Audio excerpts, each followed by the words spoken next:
as I started to tell you earlier, on 5 miles north of South Haven, Michigan, on the eastern side of the lake, the western side of the state. And because Daddy didn't want us in the city while we were growing up, we either went to his area over near Coldwater, which is this little spot is called South Butler, where we'd go. It's not on any map, but I could get there like that. And if we didn't go there, we went to South Haven. And frequently, I remember getting on a Greyhound bus with my daddy took us to the bus and put my brother and I on, and we had our ID tags pinned on our garments, and we got off in Coldwater or Quincy, either one, and Aunt Lula always met us, and then she'd put us back when it was time for us to go home, and that's how we dealt with that. So we were back then. You could do that with children, and the bus driver would make sure if we had to go inside a bus station where we had to stop, he'd take us with and make sure we were all right. So we did that frequently. And, so it was a fun life. And I asked Dr. McNeeley if he had any problem convincing you it would be all right to live in the hills here. Had I known about the humidity, I would have rebelled. That's the only thing I really do not like here is the summers, unless I could be on the lake. I'd take all the kids to the lake, and we'd spend much time on the lake. The humidity is the only thing that I really can't stand. Is the humidity worse here than near the lake? Oh, sure, Michigan? yeah. It's drier. It's just a different type climate. And when we loved it up east, because the end of that winter when Trent was born up there, he doesn't tell anybody since he lived here. But we had a total of 93 inches of snow, layer after layer, starting just before Christmas, and it was a lot of fun. And I would walk in the snow, as pregnant as I was, and I went to the store. We lived on an army post, and I would take the side gate. We had keys that matched all the gates. You could come in any side you wanted to, and I'd walk down to the store and come back when I had to. And I come to Norris, and when I was pregnant with the twins, I guess it snowed day after Thanksgiving that year. And I was so happy to see snow. I was really just glad to see it. And I started walking down the hill to go to the store. Well, Frances Olson from southern Georgia saw me in my condition, barreled out of her house into her car, and I was so afraid she'd pull me down, trying to drag me to her car. I went and got in the car. And I got my groceries, and I took them over to the office and put them in his car, and I really ran away from her. And I walked home all by myself. And I took all kinds of odd roads so she couldn't find me. But, if you know how to walk in snow, it doesn't matter whether you're pregnant or not. You just know how to deal with snow. So. That was a little bit too neighborly for your Well, she had good intentions, and I said, but Frances, I know how to walk in snow, and she didn't believe me at all, and she didn't understand, Michigan and Chicago snows. It's another ball game. And she was raised in southern Georgia, and I understand that more now than I did then. But, bless her heart. So she sure had her best intentions. What are some of the funniest experiences you remember as a doctor's wife right here, where some patients came to the house? Oh, when they came pecking at the door? Well, the funniest ones are when we first moved here. We lived on Hilltop, and this man came to the door one day and he said, got a poke? Got beans for you. And I said, just a minute. And I went in the house. I thought, what in this world is a poke? I never heard of it in my life. So I very politely went to the kitchen and I got a pan. I said, sorry, I'm all out of pokes. He said, that'll do. And he dumped the beans in and took off. And when he came home, I said, what in this world is a poke? And he grinned and he said, what happened? So I told him. He said, he just wanted a paper bag. And the other time, see, I guess we lived on West Norris at this point.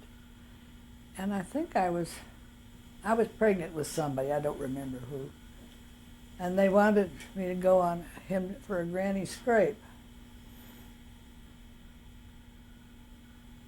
And no, this was before I was pregnant. This was another hilltop experience.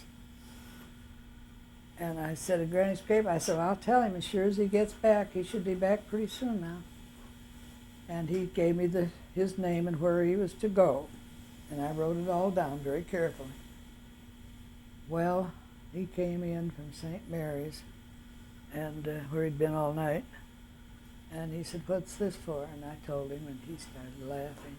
He said, it's just a home delivery. And I said, well, I didn't know that. As he said, they looked so embarrassed, like they were embarrassed to even mention it to somebody. But I did go to up to Big Ridge, before you go into Big Ridge, one time, and I did, a woman had delivered the baby, and I cut the cord, did what I was supposed to do, and then they took me back home. Without the doctor being there. And then I said, he'll come as soon as he gets back from St. Mary's. And he went up there and he said, well, I don't know why you made me go. You did everything supposed to be done, except, he said, why didn't you get the placenta out? I said, it wasn't ready yet. And I said, and Dr. Serban always said, do not touch the placenta. Don't pull it. You can cause a hemorrhage. And I said, I remember that to my dying day in his instructions. It will come out when it's ready. What are some of the funniest experiences you remember as a wife here with those children? Very active, very lively, and their daddy was tied up at the hospital or at the doctor or with the delivery. Funniest, I don't know. We've had so many.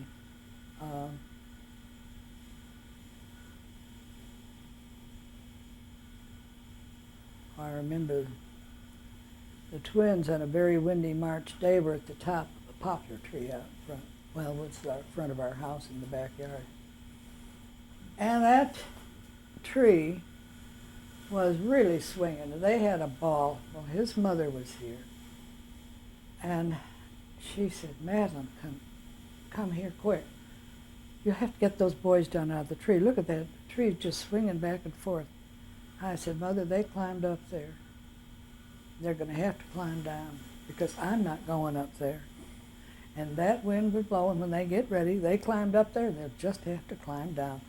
I thought, she was funny. And I said, you're going to smoke, go on out on the other side of the house and smoke, and then you won't see them. I think Judy climbing a tree, and then she wouldn't come down was funny. And I was so mad at her. But I can laugh about it now. And she says, but I'm afraid. I'm looking down. I said, well, don't look down. Just climb down. You got up there. Finally, I called the fire department, and they came and got her. Was there a headline in the bulletin? Fire department rescues physician's daughter. That's our little two-sheet mimeograph of Ann Henley, and she had too many advertisements. I guess they bother little things like that. So, but no, they've done some funny things. Did you ever wonder why you married a doctor who had such a tied-up life? No. I was married him because I loved him. He said it's no problem to get you to come down here, that you knew you had a good thing going. Well, except for the humidity. That was the only thing I didn't understand. But no, we've had a wonderful life, and let's see, what's 51 years? Or is it 52 this year? 67? Yes, 51 years last December. We were married on Friday the 13th. And our 50th anniversary was on a Friday the 13th also. You said right. Now, he gave us a rundown on where the children are. Yes. And what they're doing. And I know you both must be very, very proud of them. Well, we have 18 grandchildren. This includes 2 married granddaughters whose husbands insist they are grandsons. And I am grandmom to them. Well, great. And they're both named Tom. Tom Walker and Tom Shank. What was the last name? Tom Walker is married to Michelle, Trent's oldest daughter. And Tom Walker, no, that's Tom Walker. Tom Shank is married to Tanya, who is Trent and Louise's second daughter. And they have 2 children, so we have 2 great-grandchildren. Now, isn't one of those Toms the pilot? Yes, that's Tom Shank. He's a Lake City boy. And they're both very fine young men. It's really, really nice. Well, you have a unique family, a very It's, special family. It's, I don't know what time, what is it, Howard did he climb? Oh, Judy used to climb a tree and hide from somebody that she'd get up there and read a book. And I forgot who it was she was hiding from, but they teased her a lot. And she wanted to read a book. She'd just go find a good tree, and she'd get up in the darn tree, and she'd read and read and read, and came by one day, and I guess Bill was out here with Jim Bean and his friend up at the top of the other hill, West Norris Road, and they were out there playing, and said, "Well, where's your sister?" I said, "Oh, she's up in that tree. She's hiding from you. She's reading up there." Judy was so mad she wanted to kill him. But we got Bill a Surrey with a fringe on top for Christmas one year when he was a young kid, and he and Jim had a ball with that thing, and they would go down with the road out here as far as they could, and they pull it up to the other end, come down that way, and they are still good friends. Did they have a horse? No, it was just a Surrey on 4 wheels. And off they go. I forget how, I think they pedaled it, I guess is what it was, I forget. But, then Howard and David were playing Tarzan one day up in the old elm tree at the far end of the house. It was a beautiful elm tree, but it was beginning to damage the roof. We had to have it cut down. But before that, they were playing Tarzan, and they were leaping from branch to branch, and Howard missed one. And so we went through that episode. Were you able to find a doctor? No, yes, how we'd deal with it. So whatever had to be done, we did it one way or the other. But we always had fun. And, I guess Judy was the last one to learn to ski in the water ski. And when she did, she took off, and she kicked off one the same day, and that was it. She was slalom from then on.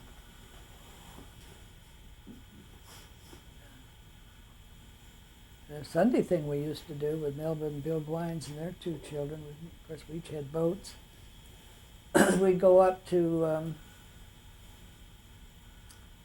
what was that? I can't think of the name of it.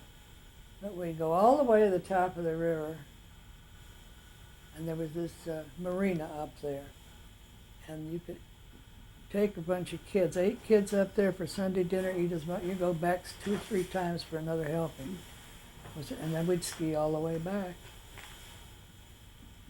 And it was fun, a lot of fun. Do you still have your boat? No. He's not a water person. I'm the water person. he gave it to Trent and Howard, and I resented it because I liked to go on the water too. But he gave it to the boy and told him to take it. I was so mad at him. We had a good time. And who plays the piano? He does. This was his mother's piano. He plays the piano? Oh, yes. David, let's get him playing the piano. Okay. Somebody's. Yeah. Judy plays also, and David plays. And of course, David and his wife have a piano. It's not. He lived in Haiti. They had a baby grand, and they sold it. When they moved from When they Haiti. moved, it's expensive to move. And they have a piano now. I think they do, but it's an upright, I think. Anyway, she's a violinist and she's a pianist and she sings. And she's a pathologist. She's a very brilliant young lady. And Maria Elise is what? How old is Kate? Let's see, Katie's 12. She's Meredith 12 is now. 11. Yeah. Meredith is 11. 11. They were born a year apart on Christmas Eve. Both born on Christmas Eve?